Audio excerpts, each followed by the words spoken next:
bodies pressed close, their fingers threaded together as the miles ticked by. Flat expanses had given way to hills and mountains, and then the desert. Never had David seen for himself just how vast the world truly was, and America was only a small part of it. Time had lost meaning, and he imagined it might be what purgatory was like.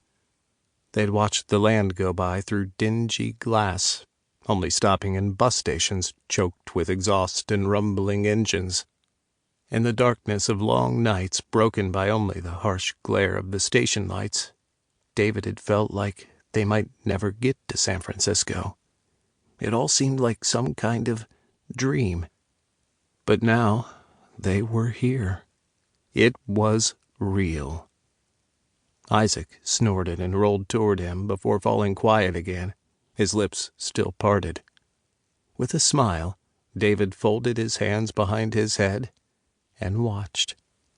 He wanted to trace the freckles that danced across Isaac's nose and the tops of his cheeks, and kiss the corners of his eyelids to feel the flutter of his pretty lashes, rub against the stubble on his face as their lips met, and see the amber of Isaac's eyes as they opened. David glanced at the electric clock with glowing red numbers on the table beside him. It was after 7, but they hadn't been sleeping long. As much as David wanted Isaac against him, to simply have the freedom to watch him sleep was more than he'd thought possible. The only other time they had shared a bed, there was no time for rest. Quick as a snake bite, the familiar guilt returned. Images of that day spilling through his mind. Scratchy sheets and yellow blankets at the Wildwood Inn. He and Isaac, sweaty and sticky in their own world. The blinding white of the snow and the crimson blood. The gray hospital and... He squeezed his eyes shut.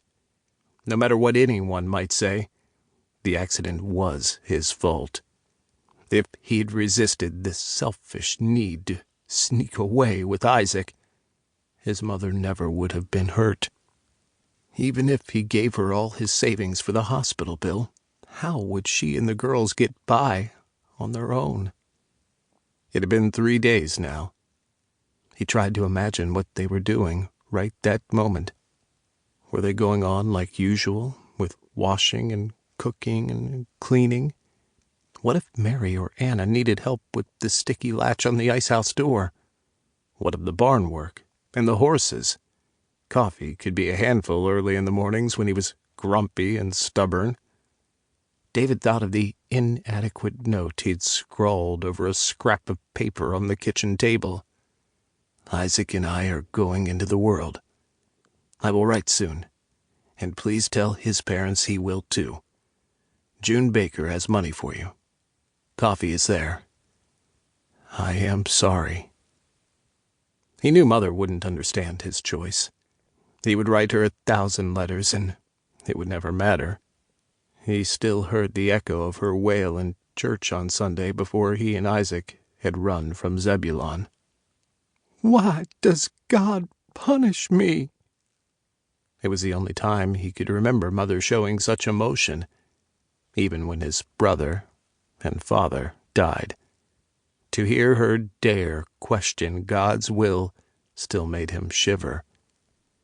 She deserved an explanation, but David could never tell her the truth about loving Isaac. He was an abomination in the eyes of the Lord and the church.